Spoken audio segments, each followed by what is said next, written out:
be shed for you and for all, so that sins may be forgiven. Do this in memory of me. Isho മിശിഹായിക്ക് സ്തുതിയായിരിക്കട്ടെ. ദിവ്യകാരുണ്യ വിമോചന ശുശ്രൂഷയുടെ 6ാമത്തെ ദിവസത്തിലേക്ക് ഏറ്റവും സ്നേഹത്തോടെ നിങ്ങളെല്ലാവരെയും സ്വാഗതം ചെയ്യാൻ എനിക്ക് വലിയ സന്തോഷമുണ്ട്. നമ്മൾ അനുഗ്രഹത്തിൻ്റെ 40 ദിവസങ്ങൾ നീണ്ടു നിൽക്കുന്ന ഒരു യാത്രയിലാണ്. ഇസ്രായേൽ ജനം മരുഭൂമിയിലൂടെ കാനാൻ ദേശത്തെ ലക്ഷ്യം വെച്ച് പോയതുപോലെ ഒരു യാത്രയാണിത്. നിങ്ങൾക്ക് വലിയ ഉത്സാഹം ദൈവം തരട്ടെ എന്ന് ഞാൻ പ്രാർത്ഥിക്കുന്നു. ഒരു 4-5 ദിവസങ്ങൾ കഴിയുമ്പോൾ നമ്മുടെ തീക്ഷ്ണത പോകാൻ സാധ്യതയുണ്ട്. അതുകൊണ്ട് നിങ്ങൾ ഓരോ ദിവസവും രാത്രി ഉറങ്ങുന്നതിന് മുമ്പ് കർത്താവിനോട് പ്രാർത്ഥിക്കണം, ദൈവമേ നാളെ ഈ 40 ദിവസത്തെ എൻ്റെ പ്രാർത്ഥന മുടങ്ങാതിരിക്കാൻ, ഞാൻ ചെയ്യണമെന്ന് ദൈവം ആഗ്രഹിക്കുന്ന കാര്യങ്ങളൊക്കെ മുടങ്ങാതെ ചെയ്യാൻ എന്നെ സഹായിക്കണമേ എന്ന് പ്രാർത്ഥിച്ച് നിങ്ങൾ തീക്ഷ്ണതയോടെ കിടക്കണം. അതുപോലെ തന്നെ ഈ എപ്പിസോഡ് നിങ്ങൾ ഒരു പ്രാവശ്യമോ ഒന്നിലധികം പ്രാവശ്യമോ കാണണം. അങ്ങനെ ആ കൃപയിൽ, പ്രത്യേകിച്ച് ആരാധനയിൽ ഒരു ആശീർവാദം എല്ലാ ദിവസവും ഉണ്ട്. ആ ആശീർവാദം സ്വീകരിച്ച് നമുക്ക് വലിയ കൃപയിൽ ഈ 40 ദിവസത്തെ പ്രാർത്ഥന പൂർത്തിയാക്കണം. സെപ്റ്റംബർ മാസം 8-ാം തീയതി നമുക്കൊരു വലിയ അനുഗ്രഹത്തിൻ്റെ വാതിൽ തുറക്കപ്പെടും. പ്രത്യേകിച്ച് നമുക്കറിയാം ഒരു സ്പിരിച്വൽ അപ്ഡേറ്റ് നടക്കും. നമ്മുടെ ആത്മീയ റാങ്ക് ദൈവം വർദ്ധിപ്പിച്ചു തരും. വലിയ കൃപകൾക്ക് വേണ്ടി നമ്മുടെ ദൈവം നമ്മുടെ ഹൃദയത്തെയും കുടുംബത്തെയും തുറന്നു തരികയും ചെയ്യും. അപ്പോൾ അത് ഓർമ്മിപ്പിക്കുന്നു. നമുക്ക് ഈ 6ാം ദിവസത്തെ ചിന്തയ്ക്ക് വേണ്ടി ഞാൻ എടുക്കുന്നത് ഉൽപ്പത്തി പുസ്തകത്തിൻ്റെ 14-ാം അധ്യായത്തിൽ 17 മുതലുള്ള വാക്യങ്ങളാണ്. ഉൽപ്പത്തി 14-17 മുതലുള്ള വാക്യങ്ങൾ. കെദോർ ലവോമറെയും കൂടെയുണ്ടായിരുന്നവരെയും തോൽപ്പിച്ചു മടങ്ങി വന്ന അബ്രാമിനെ എതിരേൽക്കാൻ സോദോം രാജാവിൻ്റെ താഴ്വര എന്നറിയപ്പെടുന്ന ഷാവേ താഴ്വരയിലേക്ക് ചെന്നു. സാലേം രാജാവായ മെൽക്കിസദേക്ക് അപ്പവും വീഞ്ഞും കൊണ്ടുവന്നു. അത്യുന്നതനായ ദൈവത്തിൻ്റെ പുരോഹിതനായിരുന്നു അവൻ അബ്രാമിനെ ആശീർവദിച്ചുകൊണ്ട് പറഞ്ഞു, ആകാശത്തിൻ്റെയും ഭൂമിയുടെയും നാഥനായ അത്യുന്നത ദൈവത്തിൻ്റെ കൃപാകടാക്ഷം നിന്റെ മേൽ ഉണ്ടാകട്ടെ. ശത്രുക്കളെ നിന്റെ കയ്യിൽ ഏൽപ്പിച്ചു തന്ന അത്യുന്നതനായ ദൈവം അനുഗ്രഹീതൻ. അബ്രാം എല്ലാറ്റിൻ്റെയും ദശാംശം അവന് കൊടുത്തു. ബൈബിളിൽ നമ്മൾ അബ്രാമിൻ്റെ ജീവിത കഥ വായിച്ചു പോകുമ്പോൾ വായനക്കാരൻ ഒരല്പം ആശങ്കയോടെ തട്ടി നിൽക്കുന്ന ഒരു ഭാഗമാണ് എവിടെ നിന്നെന്നറിയാതെ ഈ കഥയിലേക്ക് കയറി വരുന്ന മൽക്കിസദേക്ക് എന്ന കഥാപാത്രം. ഈ മൽക്കിസദേക്കിന് ഈ കഥയിലുള്ള പ്രാധാന്യത്തെയും മനസ്സിലാക്കുന്നതിന് വേണ്ടി നമ്മൾ വിശുദ്ധ കുർബാനയുമായി ബന്ധപ്പെട്ടും ആത്മീയതയുമായി ബന്ധപ്പെട്ടും മനസ്സിലാക്കേണ്ട ഒരു കോൺസെപ്റ്റ് ഞാനൊന്ന് വിശദീകരിക്കുകയാണ്. അതാണ് ബ്ലെസ്സിങ് എന്ന് പറയുന്ന കോൺസെപ്റ്റ്, ആശീർവാദം. ഇത് നമ്മുടെ ഒരു ക്രിസ്ത്യൻ സ്പിരിച്വാലിറ്റിയിലെ വളരെ പ്രധാനപ്പെട്ട ഒരു ആശയമാണിത്. എന്താണ് ആശീർവാദം? അത് ദൈവത്തിൽ നിന്ന് മനുഷ്യന്റെ കരങ്ങളിലൂടെ മറ്റ് മനുഷ്യരിലേക്ക് കൈമാറപ്പെടുന്ന ദൈവാനുഗ്രഹങ്ങളുടെ പേരാണ് ആശീർവാദം, ബ്ലെസ്സിങ്. അത് ദൈവത്തിൽ നിന്ന് നേരിട്ടല്ല മനുഷ്യനിലേക്ക് വരുന്നത്. ദൈവം കൊടുത്ത അനുഗ്രഹം കൈമാറി കൈമാറി കൈമാറി ആ ബ്ലെസ്സിങ് ഒരാളിൽ നിന്ന് മറ്റൊരാളിലേക്കാണ് പോകുന്നത്. അങ്ങനെ ഒരു പാറ്റേൺ ആണ് ബൈബിൾ സൂക്ഷിക്കുന്നത്. ഞാൻ പെട്ടെന്ന് അതിനെക്കുറിച്ച് വേഗത്തിൽ ഒന്ന് ഓടിച്ച് പറയാം. ആദ്യമായി ഈ അനുഗ്രഹം ദൈവത്തിൽ നിന്ന് നേരിട്ട് വാങ്ങുന്നത് ആദമാണ്. ആദത്തോട് ദൈവം സംസാരിക്കുന്ന, അല്ലെങ്കിൽ മനുഷ്യനോട് ദൈവം സംസാരിക്കുന്ന ആദ്യത്തെ വാക്യമായി ബൈബിളിൽ രേഖപ്പെടുത്തിയിട്ടുള്ളത് അവരെ ദൈവം ഇങ്ങനെ അനുഗ്രഹിച്ചു എന്ന് പറഞ്ഞിട്ടാണ്, ബ്ലസ്ഡ് എന്ന് പറഞ്ഞിട്ടാണ്. അപ്പൊ അതുകൊണ്ട് തന്നെ ബൈബിൾ തുടങ്ങുന്നത് തന്നെ, അല്ലെങ്കിൽ ബൈബിൾ മനുഷ്യനോട് സംസാരിച്ച്, ദൈവം മനുഷ്യനോട് സംസാരിച്ച് തുടങ്ങുന്ന തന്നെ അവനെ ഇങ്ങനെ പറഞ്ഞ് അനുഗ്രഹിച്ചു എന്ന് പറഞ്ഞിട്ടാണ്. അപ്പൊ ആദം ദൈവത്തിൽ നിന്ന് ഈ ബ്ലെസ്സിങ്, ആശീർവാദം പ്രാപിച്ചു. ഇനി ആദത്തിൽ നിന്ന് അത് ആബേലിലേക്കും, ആബേലിന്റെ മരണത്തിന് ശേഷം ആദത്തിൽ നിന്ന് സേത്തിലേക്കും, ഈ ആശീർവാദം കൈമാറപ്പെട്ടു. സേത്തിൽ നിന്ന് സേത്തിന്റെ പരമ്പര നമുക്കറിയാം. ഹെനോക്ക്, അതുപോലെ തന്നെ ലാമക്ക്, പിന്നീട് മെത്തുശലേഹ്, നോഹ, നോഹയിലേക്ക് അതെങ്ങനെ കൈമാറപ്പെട്ടു. നോഹയിൽ നിന്ന് നോഹയുടെ മൂത്ത മകനായ ഷേമിലേക്ക് ഈ അനുഗ്രഹം കൈമാറപ്പെട്ടു. അങ്ങനെ ദൈവത്തിൽ നിന്ന് വന്ന ഈ ബ്ലെസ്സിങ് തലമുറ തലമുറയായി കൈമാറപ്പെട്ടു വന്നപ്പോ ഇപ്പൊ നമ്മൾ എത്തി നിൽക്കുന്ന കഥാപാത്രം അബ്രാഹമാണ്. അബ്രാഹത്തിന്റെ ജീവിതം സൂക്ഷ്മതയോടെ വായിക്കുമ്പോൾ ബൈബിൾ വായനക്കാരൻ ഒരു സത്യം മനസ്സിലാവും. അബ്രാമിന് ഈ അനുഗ്രഹം കൈമാറി കിട്ടിയിട്ടില്ല എന്ന് ഞാൻ പറയുന്നതിന്റെ കാരണം, ജോഷുവയുടെ പുസ്തകത്തില് നമ്മൾ പെട്ടെന്ന് വായിച്ചു പോകുമ്പോൾ ശ്രദ്ധിക്കാതെ പോകാൻ സാധ്യതയുള്ളൊരു വാക്യമുണ്ട്. ജോഷുവ 24 വാക്യം 2. ജോഷുവ അവരോട് പറഞ്ഞു, ഇസ്രായേലിന്റെ ദൈവമായ കർത്താവ് അരുളി ചെയ്യുന്നു, അബ്രാഹത്തിന്റെയും നാഹോറിന്റെയും പിതാവായ തേരാഹ് വരെയുള്ള നിങ്ങളുടെ പിതാക്കന്മാർ യൂഫ്രട്ടീസിനക്കരെ മറ്റ് ദേവന്മാരെയാണ് ആരാധിച്ചിരുന്നത്. അതായത് ഷേമിന്റെ കാലശേഷം പിന്നീട് അബ്രാമിന്റെ അപ്പൻ, വല്യപ്പൻ തുടങ്ങിയ ആളുകളെല്ലാം തന്നെ യൂഫ്രട്ടീസിനക്കരെ ബാബിലോണില് മറ്റ് ദേവന്മാരെയാണ് ആരാധിച്ചിരുന്നത്. അവിടെ എന്താ സംഭവിക്കുന്നത്? അവിടെ ഷേം വരെ എത്തി നിന്ന, ഷേം വരെ ദൈവം കൊടുത്തു നിർത്തിയ ആ ബ്ലെസ്സിങ്, ആശീർവാദം അവിടെ ഏതോ ഒരു തലമുറയിൽ വെച്ച് അവര് വിഗ്രഹാരാധനയിലേക്ക് പോകുമ്പോൾ അത് കട്ടായി.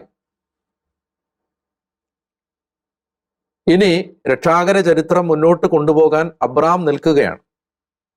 അബ്രാം നിൽക്കുമ്പോ അബ്രാം നിൽക്കുന്നത് ഈ അനുഗ്രഹം ഇല്ലാതെയാണ്.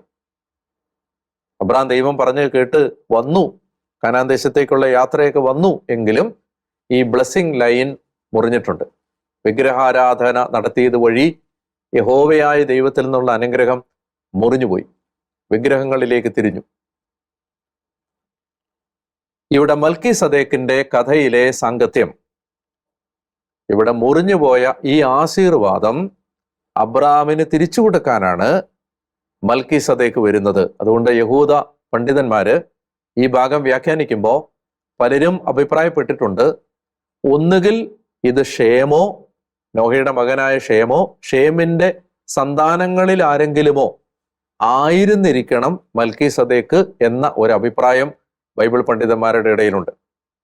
എന്ന് പറഞ്ഞാൽ തലമുറ തലമുറയായി ദൈവം പകർന്നു കൊടുത്ത ആ അനുഗ്രഹം അബ്രാമിന് റീഇൻസ്റ്റേറ്റ് ചെയ്യുന്നതിന് ദൈവം നിയോഗിച്ച ഷേമോ, ഷേമിന്റെ പരമ്പരയിൽപ്പെട്ട ആരെങ്കിലുമോ ഒരാളാണ് മൽക്കീസദേക്ക്.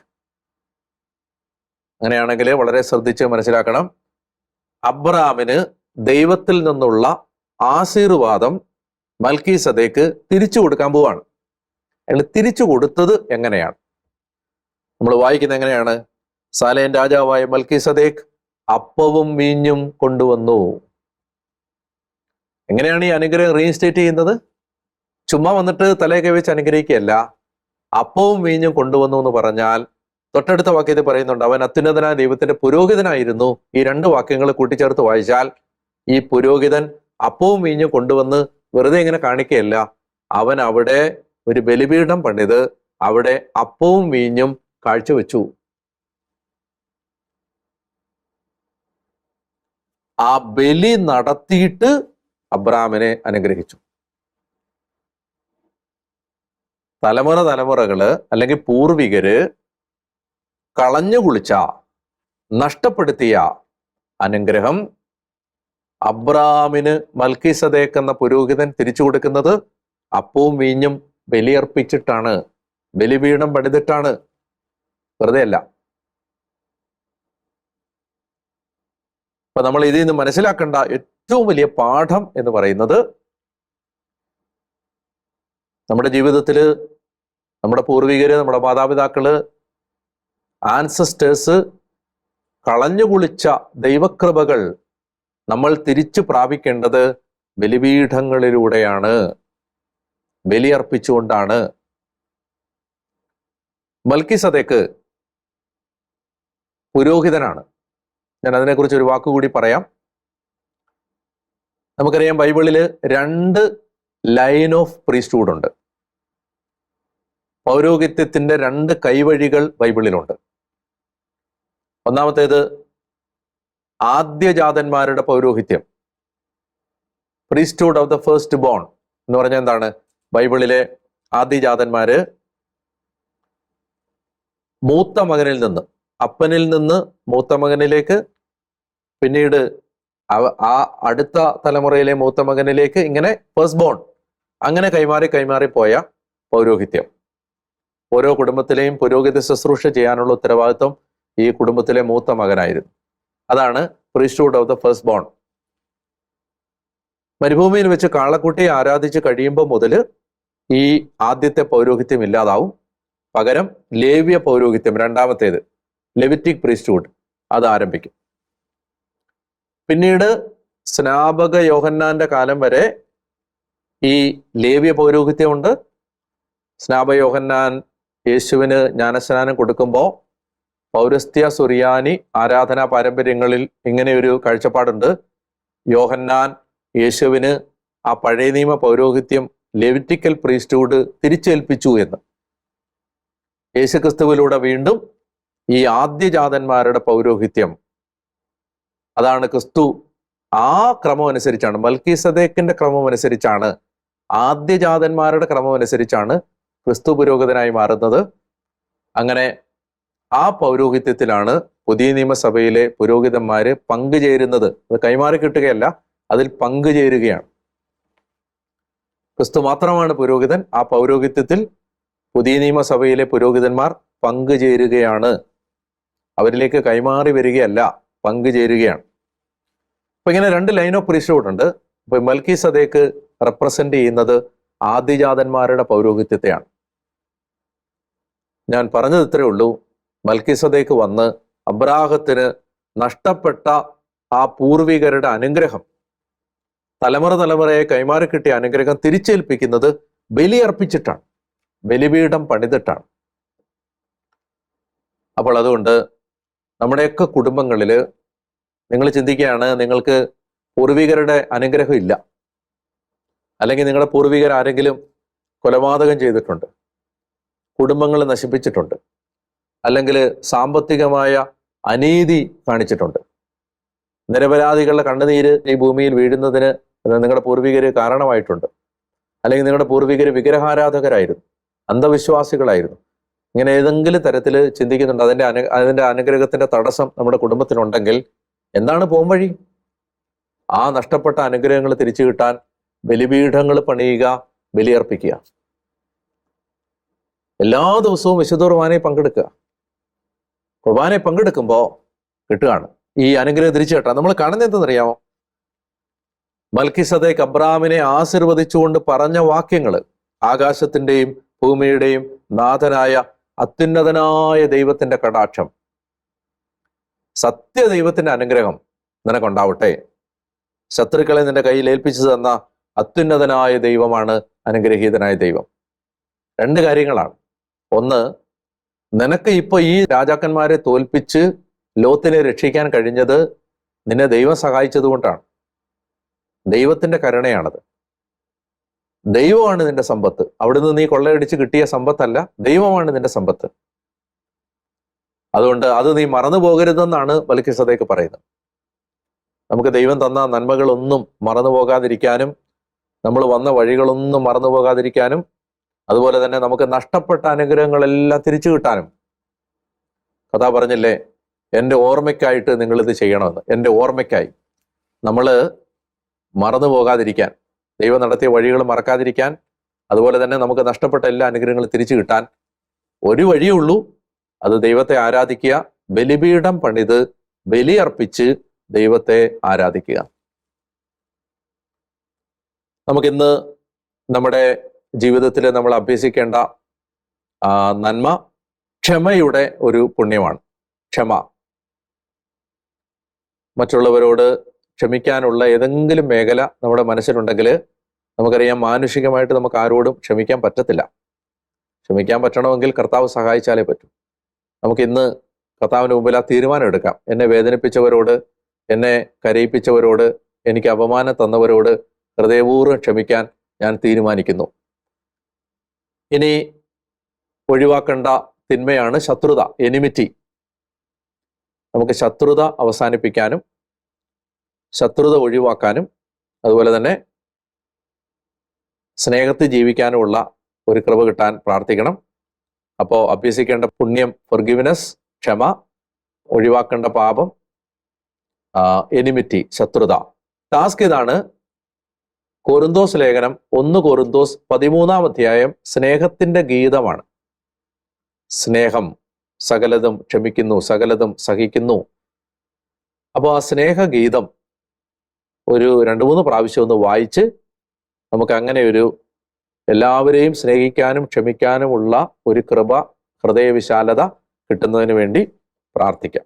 പ്രാർത്ഥന ഇതാണ്: കർത്താവേ, ഞങ്ങളുടെ കടക്കാരോട് ഞങ്ങൾ ക്ഷമിച്ചതുപോലെ ഞങ്ങളുടെ കടങ്ങളും പാപങ്ങളും ഞങ്ങളോട് ക്ഷമിക്കണമേ. ഇതൊന്ന് പല ആവർത്തിക്കാനായിട്ട് ശ്രദ്ധിക്കുക. കർത്താവേ, ഞങ്ങളുടെ കടക്കാരോട് ഞങ്ങൾ ക്ഷമിച്ചതുപോലെ ഞങ്ങളുടെ കടങ്ങളും പാപങ്ങളും ഞങ്ങളോടും ക്ഷമിക്കണമേ എന്ന് നമുക്ക് കർത്താവിനോട് പ്രാർത്ഥിക്കുകയും ചെയ്യാം. നമുക്കിന്ന് ഈ ദിവസം നമുക്ക് ദൈവം തന്ന നന്മകൾക്ക് നന്ദി പറയാം.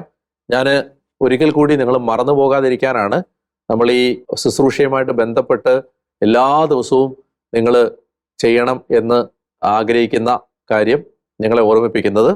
ആദ്യത്തെ 10 ദിവസങ്ങൾ നമ്മളെ തന്നെ വിശുദ്ധീകരിക്കുന്നതിന് വേണ്ടിയുള്ള ഒരു ഘട്ടമാണ്. രണ്ടാമത്തേത് നമുക്കൊരു ദൈവികമായ വിശ്വാസം ആഴപ്പെടാനും പിന്നീട് ദൈവത്തോട് ആഴമായ ബന്ധം ഉണ്ടാവാനും ഒടുവിൽ സമർപ്പിക്കാനും ഒരു വിധത്തിൽ അങ്ങനെ 40 ദിവസം 10 ദിവസങ്ങൾ വീതമുള്ള 4 ഘട്ടങ്ങളായിട്ടാണ് നമ്മളതിനെ തിരിച്ചിട്ടുള്ളത്. ഞാൻ ഈ പറയുന്ന സന്ദേശങ്ങൾ നിങ്ങൾ ശ്രദ്ധിക്കുക. ഒരു ബുക്കിലോ ഡയറിയിലോ ഒക്കെ പ്രധാനപ്പെട്ട ആശയങ്ങൾ എഴുതി വെക്കുക. പ്രാർത്ഥിക്കാൻ പറയുന്ന പ്രാർത്ഥന ചൊല്ലുക. ടാസ്ക് ചെയ്യാൻ ശ്രമിക്കുക. തിന്മ ഒഴിവാക്കാൻ വേണ്ടി കർത്താവിനോട് പ്രാർത്ഥിക്കുക, അതിനുവേണ്ടി പരിശ്രമിക്കുക. പിന്നെ അടിസ്ഥാനപരമായിട്ട് ഞാൻ പറഞ്ഞിരുന്നു, നമ്മൾ എല്ലാ ദിവസവും പൂർവികർക്ക് വേണ്ടി പ്രാർത്ഥിക്കാൻ ഒരു ഫാമിലി ട്രീയുടെ ചാർട്ടും അതുപോലെ തന്നെ ആൻസസ്റ്റേഴ്സിന് വേണ്ടിയുള്ള പ്രെയറും നമ്മുടെ എൻകൗണ്ടർ ആപ്പിലും മൗണ്ട് കാർമലിന്റെ വെബ്സൈറ്റിലും അവൈലബിൾ ആണ്. അത് നിങ്ങൾക്ക് ഡൗൺലോഡ് ചെയ്തെടുക്കാം. എല്ലാ ദിവസവും വിശുദ്ധ കുർബാനയിൽ പങ്കെടുക്കണം. 1 മണിക്കൂറെങ്കിലും നേരിട്ട് പറ്റാത്തവർ ഓൺലൈനായിട്ടോ പെർപെച്വൽ അഡറേഷൻ നിത്യാരാധന നടക്കുന്ന ശുശ്രൂഷകളിൽ അതിൽ പങ്കെടുത്ത് പ്രാർത്ഥിക്കണം. പിന്നെ ഉപവാസം എടുക്കാൻ സാധിക്കുന്ന അത്രയും 1 നേരമോ 2 നേരമോ അങ്ങനെയൊക്കെ ഉപവാസം എടുത്തോ, അല്ലെങ്കിൽ എന്തെങ്കിലും കാര്യം ഒരു ഉപവാസം എടുത്തോ നമ്മൾ ഈ ശുശ്രൂഷയിൽ പങ്കെടുക്കണം. അതുപോലെ തന്നെ മറ്റെല്ലാ നിങ്ങളുടെ ഗ്രൂപ്പുകളിലേക്കെല്ലാം ഇത് ഷെയർ ചെയ്ത് കൊടുത്ത് ഇനിയും അത് തുടങ്ങാത്തവരുണ്ടെങ്കിൽ അവരെ പ്രേരിപ്പിക്കുകയൂടെ ചെയ്യണമെന്ന് സ്നേഹത്തോടെ ഓർമ്മിപ്പിക്കുന്നു. നമുക്ക് ആരാധനയിലേക്ക് കടക്കാം. ആരാധനയിൽ നമുക്കിതിനു വേണ്ട ആശീർവാദം കർത്താവിൻ്റെ കയ്യിൽ നിന്ന് പ്രാപിക്കുകയും ചെയ്യാം. പരിശുദ്ധ പരമ ദിവ്യകാരുണ്യേശോയ്ക്ക് നേരവും ആരാധനയും സ്തുതിയും പുകഴ്ചയും ഉണ്ടായിരിക്കട്ടെ. പ്രിയമുള്ളവരെ, ഈ ആരാധനയിൽ നമ്മുടെ കുടുംബങ്ങളെ പ്രത്യേകമായി നമ്മൾ സമർപ്പിച്ച് പ്രാർത്ഥിക്കാം. കർത്താവ് ഇന്ന് തന്ന ചിന്തകളെല്ലാം ഏറ്റെടുത്തുകൊണ്ട് തലമുറകളായി നമുക്ക് അനുഗ്രഹം നഷ്ടപ്പെട്ട എല്ലാ മേഖലകളിലും മൽക്കിസദേക്കിനെ പോലെ മൽക്കിസദേക്കിൻ്റെ ക്രമപ്രകാരം നിത്യപുരോഹിതനായ ഈശോ തൻ്റെ ബലിയുടെ യോഗ്യതയാൽ നമുക്ക് എല്ലാ അനുഗ്രഹങ്ങളും തിരിച്ചു തരാൻ പ്രാർത്ഥിക്കാം. ജോയേൽ പ്രവചനം 2-ാം അധ്യായം 25-ാം വാക്യം: വിട്ടിൽ വെട്ടുക്കിളി, പച്ചക്കുതിര, കമ്പിളിപ്പുഴു തുടങ്ങിയ ഞാൻ അയച്ച മഹാസൈന്യങ്ങൾ തിന്ന് നശിപ്പിച്ച നിന്റെ സംവത്സരത്തിലെ വിളവുകൾ ഞാൻ നിനക്ക് തിരിച്ചു തരും. നഷ്ടപ്പെട്ടതെല്ലാം തിരിച്ചു തരുന്ന കർത്താവെ, ഇപ്പോൾ ഈ മക്കൾക്ക് വേണ്ടി ഞാൻ പ്രാർത്ഥിക്കുന്നു. പരിശുദ്ധ കുർബാനയുടെ മുമ്പിൽ കർത്താവെ ഈ ജനത്തെ സമർപ്പിക്കുമ്പോൾ മാതാപിതാക്കളുടെയോ പൂർവികരുടെയോ തങ്ങളുടെ തന്നെയോ പാപങ്ങൾ മൂലം ഞങ്ങൾ നഷ്ടപ്പെടുത്തി കളഞ്ഞ ദൈവത്തിൻ്റെ വാഗ്ദത്തങ്ങൾ, ഞങ്ങൾക്ക് വേണ്ടി ദൈവം വെച്ചിരിക്കുന്ന ദൈവകൃപകൾ, ദൈവമേ, അത് ഞങ്ങളിൽ നഷ്ടമാവാതിരിക്കാൻ, ഞങ്ങൾക്കത് തിരിച്ചു കിട്ടാൻ യേശുവിൻ്റെ കുരിശിലെ ബലിയുടെ യോഗ്യതകളാൽ ഞങ്ങൾക്കിടയാവട്ടെ എന്ന് പ്രാർത്ഥിക്കുന്നു.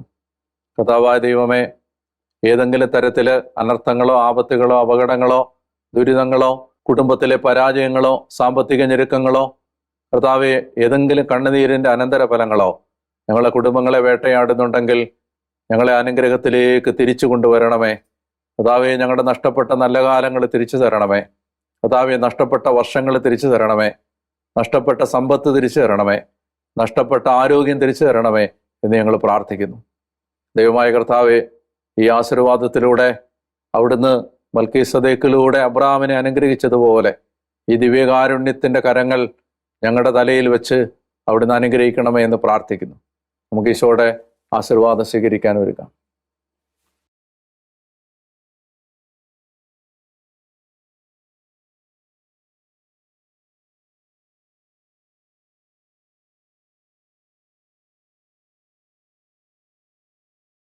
സർവശക്തനായ ദൈവം നിങ്ങളെയും നിങ്ങളുടെ കുടുംബങ്ങളെയും ആശീർവദിച്ച് അനുഗ്രഹിക്കട്ടെ.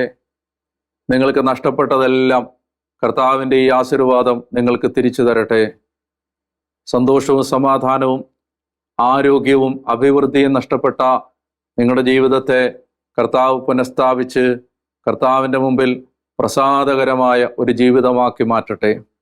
സകല നന്മകളാലും അനുഗ്രഹങ്ങളാലും ദൈവം നിങ്ങളുടെ കുടുംബത്തെ പണിതുയർത്തട്ടെ. നിങ്ങൾക്ക് നഷ്ടപ്പെട്ട ആരോഗ്യം ദൈവം തിരിച്ചു തരട്ടെ. നിങ്ങളുടെ ജീവിതം അനേകർക്ക് അനുഗ്രഹമായി മാറത്തക്ക വിധം ദൈവം നിങ്ങളെ ഉയർത്തട്ടെ. തലമുറകളായി നിങ്ങളുടെ കുടുംബങ്ങളിൽ ഏതെങ്കിലും നന്മകൾ തടഞ്ഞു വെക്കപ്പെട്ടിട്ടുണ്ടെങ്കിൽ യേശുവിൻ്റെ നാമത്തിൽ അത് നിങ്ങൾക്ക് തിരിച്ചു കിട്ടട്ടെ. കർത്താവായ യേശു വീണ്ടും നിങ്ങളെ പുനഃസ്ഥാപിച്ച് തലമുറകളായുണ്ടായ വിനാശങ്ങൾ പരിഹരിക്കട്ടെ. കർത്താവായ യേശുവിൻ്റെ ശരീരരക്തങ്ങളുടെ യോഗ്യതകളാൽ തന്നെ. ആമേൻ. പരിശുദ്ധ പരമദിവ്യകാരുണ്യ ഈശോയ്ക്ക് എന്നേരവും ആരാധനയും സ്തുതിയും പുകഴ്ചയും ഉണ്ടായിരിക്കട്ടെ.